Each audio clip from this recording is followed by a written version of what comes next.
이스라엘 백성들은 애굽 나라에서 노예 신분으로 살아가고 있습니다. 하나님이 떨기나무 불꽃 가운데서 말씀하십니다. 모세야, 모세야, 너는 애굽 땅에서 노예로 살아가는 이스라엘 백성을 구하라. 노예로 살아가는 이스라엘을 구하는 길은 이스라엘 백성을 애굽 나라에서 탈출시키는 것입니다. 이스라엘이 애굽에서 탈출하려면 애굽 나라 바로 왕의 허락을 받아야 됩니다. 그러므로 하나님은 모세에게 바로 왕에게 가라는 것입니다. 모세가 가장 싫어하는 일이 바로 왕에게 가는 겁니다. 왜냐하면 바로 왕은 모세를 죽이려고 합니다. 그래서 모세는 바로 왕을 피해서 이곳 미디안에서 지금 살고 있습니다. 우리 그리스도인에게 가장 중요한 사실이 있습니다. 우리 그리스도인은 모두가 사명자입니다. 사명자가 아닌 기독교인은 없습니다. 그리고 사명자는 내가 좋아하는 일을 하는 것이 아닙니다. 하나님이 원하는 일을 하는 것입니다. 모세는 이스라엘을 구원하기 위해서 바로 왕에게 가라는 하나님의 말씀에 두 가지 질문을 합니다. 하나는 백성들은 모세가 중요한 것이 아니라 하나님이 중요하지 않아요. 그러므로 모세는 이스라엘 백성에게 하나님이 어떤 분인지 설명해야 됩니다. 하나님은 과연 누구십니까? 모세의 질문에 하나님이 대답합니다. I am I. 이 세상에 존재하는 모든 것은 스스로 존재하지 못합니다. 무엇에 의하여 존재합니다? 무엇에 의하여 존재합니까? 하나님입니다. 이 세상에 모든 존재하는 것은 하나님에 의하여 존재합니다. 그리고 하나님만 스스로 존재합니다. I am I. 그러므로 존재의 근원이신 하나님 앞에 인간의 질문은 의미가 없습니다. 모세의 또 다른 질문입니다. 바로 왕을 설득하려면 말을 잘해야 됩니다. 나는 누구를 설득할 만한 이 말하는 재주가 없습니다. 하나님이 노하여 말씀합니다. 나는 천지 만물을 만들었다. 내가 사람의 입을 만들었다. 그러면서 내 형 아론을 내 입으로 사용하겠다. 아론과 함께 가라는 것입니다.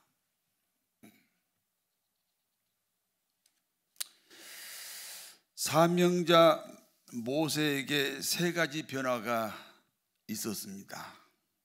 첫 번째 변화는 형 아론과의 관계입니다. 출애굽기 4장 16절을 같이 읽습니다. 그가 너를 대신하여 백성에게 말할 것이니 그는 내 입을 대신할 것이요 너는 그에게 하나님같이 되리라. 아론과 모세는 분명히 같은 부모 밑에서 태어난 형제지간입니다. 그런데 모세의 협력자인 아론은 동생 모세가 하나님의 위치입니다. 그러므로 형 아론은 동생 모세에게 순종하는 관계라는 거예요. 두 번째 소유물의 변화입니다. 출애굽기 4장 20절입니다. 모세가 그의 아내와 아들들을 나귀에 태우고 애굽으로 들어가는데 모세가 하나님의 지팡이를 손에 잡았더라. 평소에는 모세의 지팡이입니다.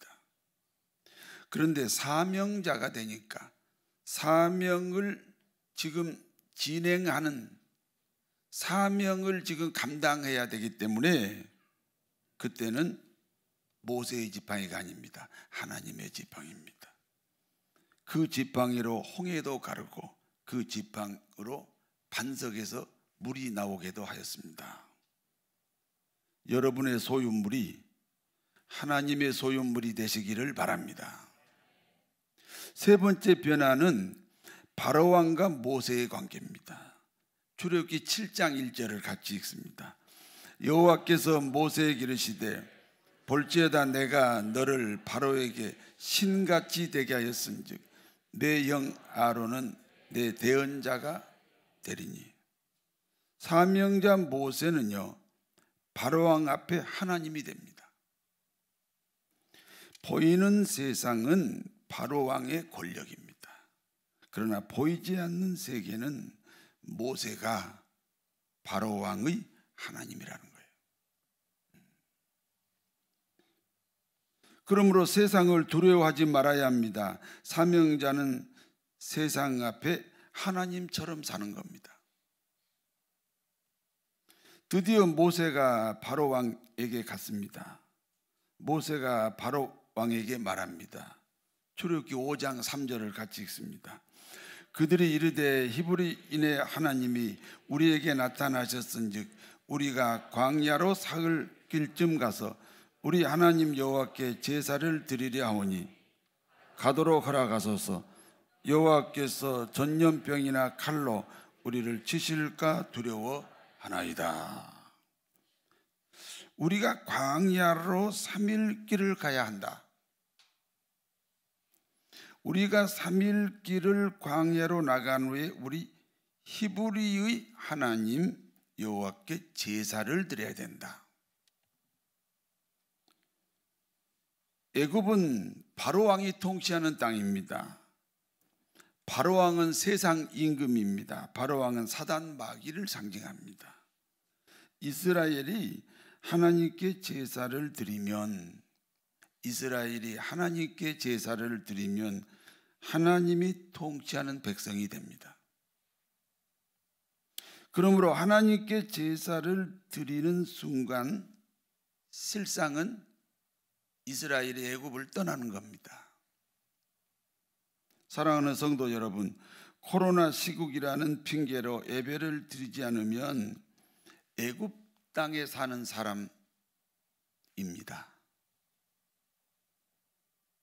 애굽 땅에 살면 바로왕이 통치합니다. 사단 마귀가 통치합니다. 예배당에 나오든지 아니면 영상을 사용하든지 하나님께 예배를 드려야 됩니다. 그래야 애굽을 떠난 사람이고 하나님이 통치하는 기독교인이 되는 것입니다. 그러므로 나는 세상 임금 사단 마귀의 통치를 받지 않는다. 오직 하나님의 통치만을 받는다는 증거로, 그 증거를 남기셔야 됩니다. 그래서 어떤 방법이 중요하지 않고 어떤 방법을 선택하든지 반드시 예배를 드려야 한다는 이 사실을 기억해야 됩니다. 바로왕이 모세의 요구를 거절합니다. 바로왕에게 이스라엘 백성들은 어떤 존재입니까? 20세가 넘은 남자만 60만 명이에요. 그러면 이제 요즘 화폐로 계산하는 거예요. 이 노동자 하루 품삯을 20만 원 잡으면 이 60만, 20세 넘은 남자가 60만이니까 1200억입니다. 바로왕 입장에서 하루에 1200억의 이익을 주는 이스라엘을 포기할 수 없습니다. 내보낼 수가 없습니다. 그러므로 하나님은 바로왕의 마음을 바꾸기 위해서 10가지 재앙을 내립니다. 첫 번째는 물이 피가 되는 재앙입니다. 모세가 지팡이로 나일강을 내리칩니다. 애굽 땅의 모든 물이 피로 변했습니다. 바로 왕은 첫 번째 재앙으로 항복하지 않습니다. 그러므로 모세의 요구를 거절합니다. 두 번째, 개구리 재앙입니다. 온 애굽 땅에 개구리가 가득 찹니다. 밥통에도, 밥그릇에도, 침실에도, 안방에도, 마당에도 개구리 천지입니다. 바로 왕은 두 번째 재앙으로 항복하지 않습니다. 그러므로 모세의 요구를 거절합니다. 세 번째는 티끌을 이가 되게 하는 거예요. 티끌은 먼지입니다. 먼지가 모두 이가 됩니다. 이가 뭔지 아십니까? 사람이든지 짐승이든지 피를 빨아먹고 사는 아주 작은 곤충입니다. 바로 왕은 세 번째 재앙으로도 항복하지 않습니다. 그러므로 모세의 요구를 거절합니다. 네 번째, 파리 재앙입니다. 애굽 온 땅에 파리떼로 가득 찹니다. 파리떼로 인해 앞을 볼 수도 없고 음식을 먹을 수도 없습니다. 바로 왕은 네 번째 재앙으로도 항복하지 않습니다. 그러므로 모세의 요구를 거절합니다. 다섯 번째는 가축의 돌림병입니다. 말과 나귀와 낙타와 소와 양과 돼지 등 모든 가축들이 전염병으로 죽게 됩니다. 오늘날 순식간에 퍼진 가축 전염병은 애굽 땅에 내렸던 다섯 번째 재앙의 흔적입니다. 가축의 전염병은 사람에게도 옮겨 다닙니다. 오늘날 에이즈, 그리고 우리가 겪고 있는 이 코로나, 그런 질병입니다. 바로 왕은 다섯 번째 재앙으로도 항복하지 않습니다. 그러므로 모세의 요구를 거절합니다. 여섯 번째는 악종 종기 재앙입니다. 애굽 땅에 내렸던 그때 악성 종기는 염증과 관계되는 질병입니다. 지금은 여러 종류의 암과 같은 질병입니다. 바로 왕은 여섯 번째 재앙으로도 항복하지 않습니다. 그러므로 모세의 요구를 거절합니다. 일곱 번째는 우박 재앙입니다. 주먹만한 우박이 애굽 전체를 밤낮으로 내립니다. 우박으로 인해 농사도 망치고 짐승들도 죽습니다. 이상 기후 현상입니다. 바로 왕은 일곱 번째 재앙으로도 항복하지 않습니다. 그러므로 모세의 요구를 거절합니다. 여덟 번째는 메뚜기 재앙입니다. 애굽 땅에 메뚜기 떼로 가득 찼습니다. 어떤 식물도 살아남지 못합니다. 지독한 흉년이 찾아왔습니다. 바로 왕은 여덟 번째 재앙으로도 항복하지 않습니다. 그러므로 모세의 요구를 거절합니다. 아홉 번째는 흑암의 재앙입니다. 애굽 땅 전체가 빛을 잃어버렸습니다. 어두움으로 가득 찼습니다. 두려움과 불안과 초조와 근심과 걱정입니다. 애굽 땅에 내린 이 흑암의 재앙이 오늘날에는 마음에서 오는 질병들입니다. 그러나 바로 왕은 아홉 번째 재앙으로도 항복하지 않습니다. 그러므로 모세의 요구를 거절합니다. 열 번째는 첫 새끼가 죽은 재앙입니다. 애굽 땅에 사람이건 짐승이건 첫 새끼가 모두 죽습니다. 죽음의 신이 온 애굽 땅을 덮었습니다. 바로 왕의 장자도 죽었습니다. 동서양을 막론하고 장자는 곧 자기 자신을 상징합니다. 그러므로 바로 왕의 장자가 죽었다는 것은 바로 왕의 죽음과 같습니다. 장자가 죽으면 대가 끊어진다. 이것이 동서양을 막론하고 막론한 공통적인 문화입니다. 바로 왕이 큰아들이 죽었습니다. 큰아들의 죽음으로 바로 왕은 밤중에 모세를 불렀습니다. 그리고 이렇게 말합니다. 이스라엘 백성이 애굽을 떠나도 된다. 너희가 원하는 대로 하나님께 제사를 드려라. 여러분, 왜 애굽입니까? 제사가 없었어요.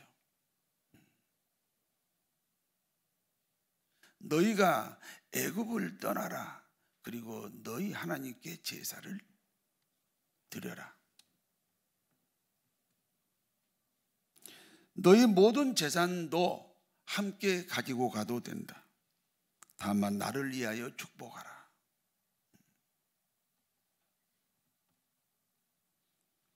이 불신자도 이 목사님하고 관계가 좋으면 복 받는다, 그렇게 생각해요. 제가 신월동에서 목회할 때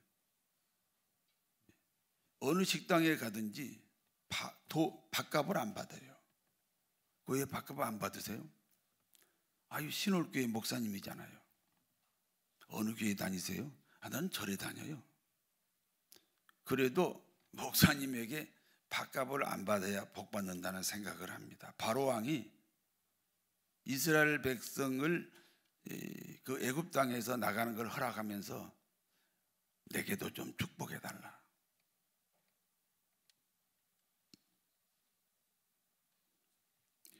드디어 바로 왕이 항복을 합니다. 바로 왕의 항복으로 애굽 땅의 재앙이 그치게 되었습니다. 바로 왕의 항복으로 인하여 이스라엘 백성들이 애굽을 떠날 준비를 합니다. 애굽을 떠나기 전에 모든 남자는 할례를 받아야 됩니다. 물론 이미 할례를 받은 사람도 있습니다. 혹 이방인이 이 출애굽에 합류하려거든 반드시 할례를 받아야 됩니다.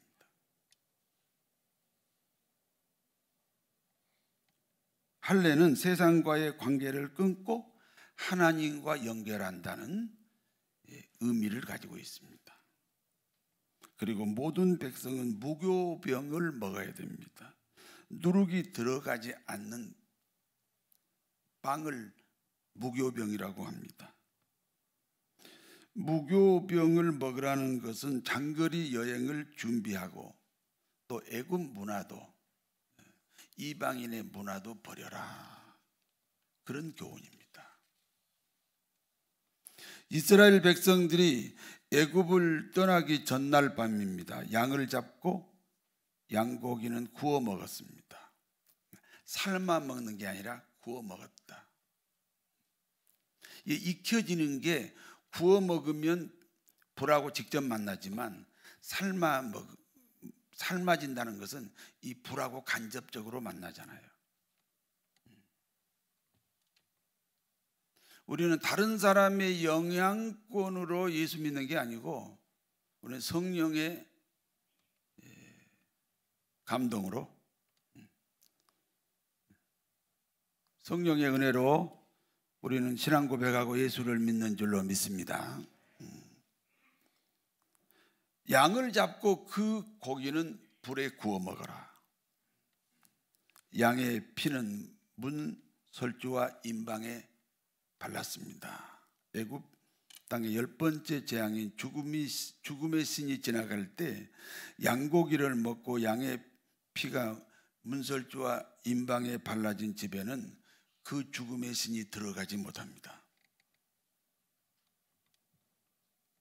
그러므로 이스라엘은 이 날을 유월절로 지킵니다. 이스라엘 민족의 구원을 기념하는 날입니다. 이스라엘의 최대 명절입니다. 우리 민족의 명절은요, 조상에게 제사 지내는 거죠. 우상 숭배하는 명절이에요. 근데 이스라엘의 명절은 하나님께 경배하는 날이에요.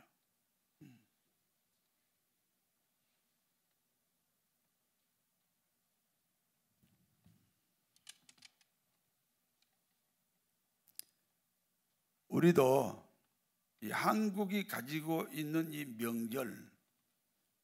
명절의 의식은 그대로 보존하고 내용은 조상에게 제사하는 것이 아니라 하나님께 예배하는 그와 같은 전통으로 바뀌어야 될 줄로 믿습니다. 여기까지가 본문의 내용입니다. 이제 본문이 주는 교훈을 말씀드립니다. 첫 번째는 사명자 모세의 위치입니다. 모세는 자기 친형 아론에게 누구였습니까? 하나님입니다. 모세는 자신의 대적 바로 왕에게는 누구였습니까? 역시 하나님이었습니다. 이스라엘 백성을 애굽에서 이끌어 가나안 땅에 가게 하신 분은 하나님입니다. 그리고 하나님은 모세를 대리자로 세워서 그 일을 하셨습니다. 그러므로 모세의 협력자도 모세를 하나님처럼 여겨야 합니다. 그리고 모세의 일을 방해하는 바로 왕에게도 역시 모세는 하나님의 위치였습니다.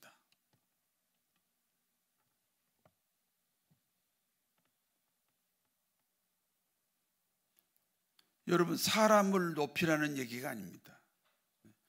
하나님은 반드시 누군가를 사용하셔서 하나님의 일을 하십니다.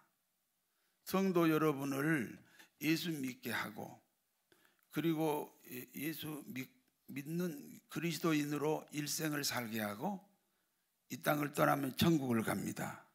그 일을 누구에겐가 맡겼잖아요. 그러므로 누군가 그 사명을 감당하는 사람은 하나님의 위치다, 그 말입니다. 두 번째입니다. 세상의 모든 권세자는 결국 하나님 앞에 항복하게 됩니다.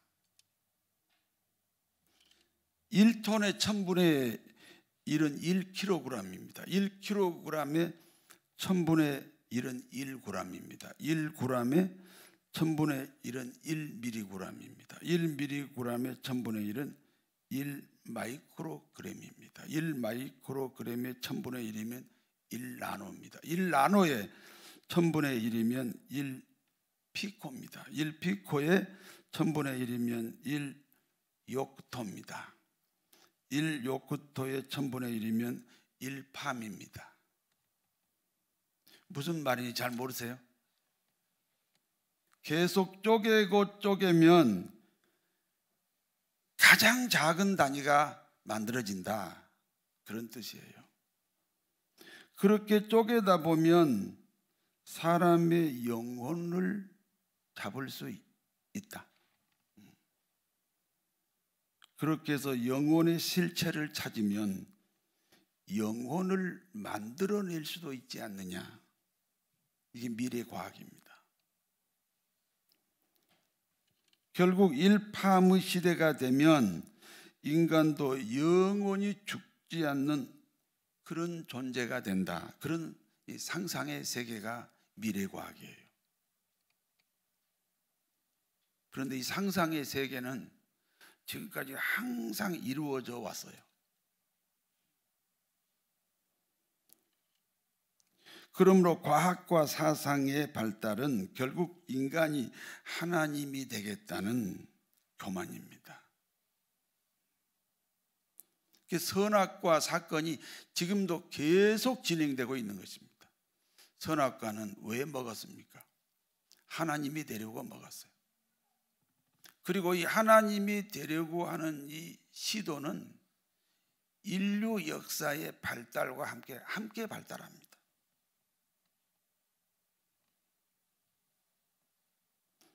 우리가 사는 시대는 인류 과학과 사상이 권세자입니다.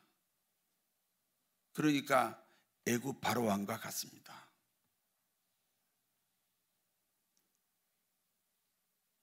그러나 절대로 그런 날은 오지 않습니다. 애굽 바로 왕이 모세에게 하나님에게 항복했던 것처럼 인류의 과학과 사상은 반드시 하나님 앞에 항복하게 됩니다. 믿습니까? 신앙이 뭡니까? 신앙이 뭡니까? 하나님 앞에 항복하는 겁니다. 하나님 앞에 항복하는 다른 모습이 전도고 순종이고 봉사고 헌신이에요. 예배예요. 찬송이에요. 기도예요.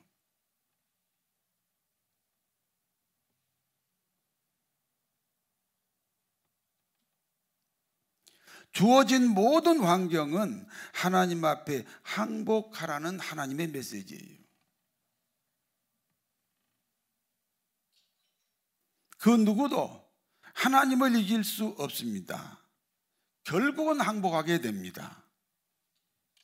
그러니까 지금 항복해야 됩니다.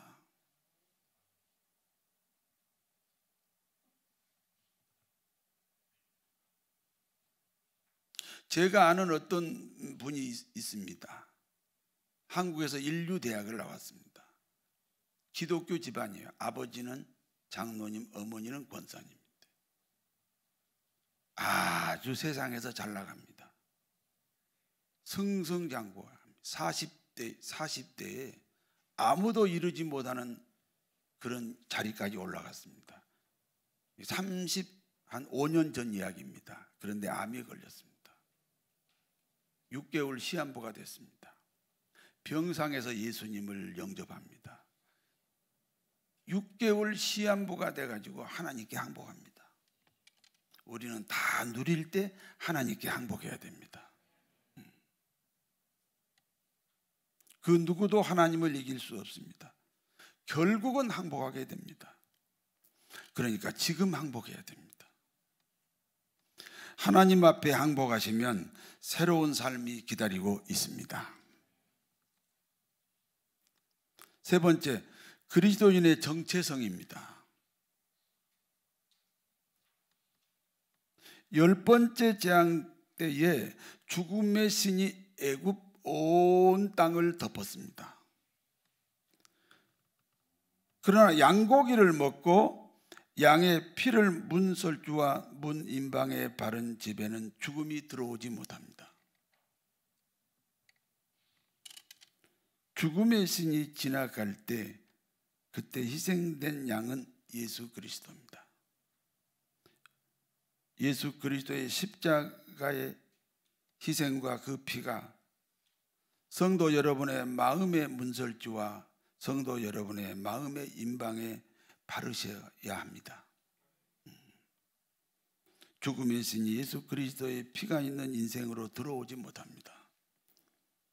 저주의 어떤 모양이라도 예수 그리스도의 피가 있는 인생에게는 절대로 들어오지 못합니다. 그리하여 애굽을 떠나 하나님의 통치로 사는 그리스도인이 될 수 있습니다.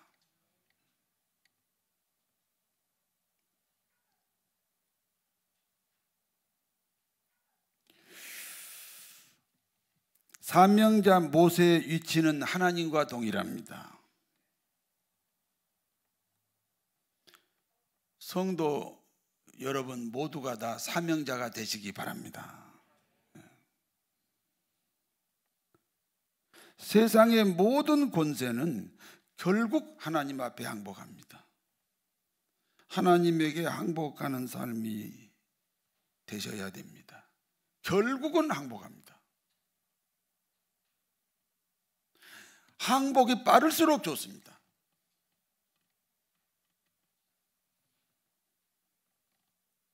그리스도인의 정체성은 마음에 예수님의 피가 있습니다.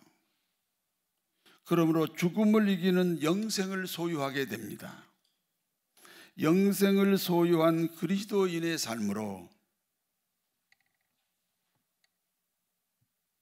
영생을 소유한 그리스도인의 삶으로 보이는 세상 질서보다 보이지 않는 이 하나님의 질서를 더 귀중히 여기셔야 됩니다.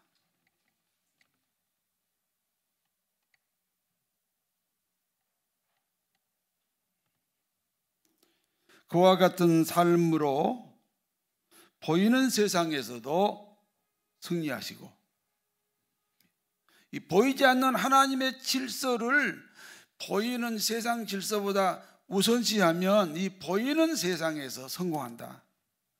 보이는 세상에서 승리한다.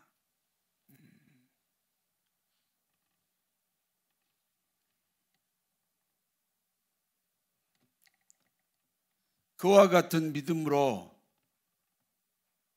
이 어려운 시국을 오히려 축복으로 바꾸는 사랑하는 교우 여러분 되시기를 진심으로 축원합니다. 하나님 아버지,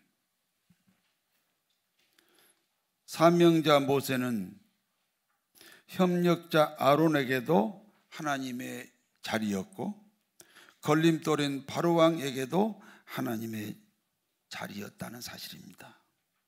저희도 사명자로 살게 하여 주옵소서. 세상은 스스로 하나님이 되려고 무한대로 발전하고 있습니다. 그러나 결국은 하나님 앞에 항복해야 됩니다. 우리 그리스도인의 신앙은 주어진 환경을 통해 하나님 앞에 항복하는 것입니다. 날마다 순간마다 주님에게 항복하는 지혜를 주시옵소서. 전능하신 하나님, 마음의 문을 엽니다. 그리하여 예수 그리스도의 죽음과 부활이 내 안에서 이루어지게 하옵소서. 그리하여 코로나의 위험으로부터 우리를 지켜 주시옵소서. 눈물이 없고 저주가 없으며 어둠이 없는 주님의 권세, 주님의 능력으로 우리 생애를 가득 채워 주시옵소서. 하는 일마다 번성하고 복되고 아름답게 하옵소서. 예수 그리스도의 이름으로 축복하며 기도하옵나이다.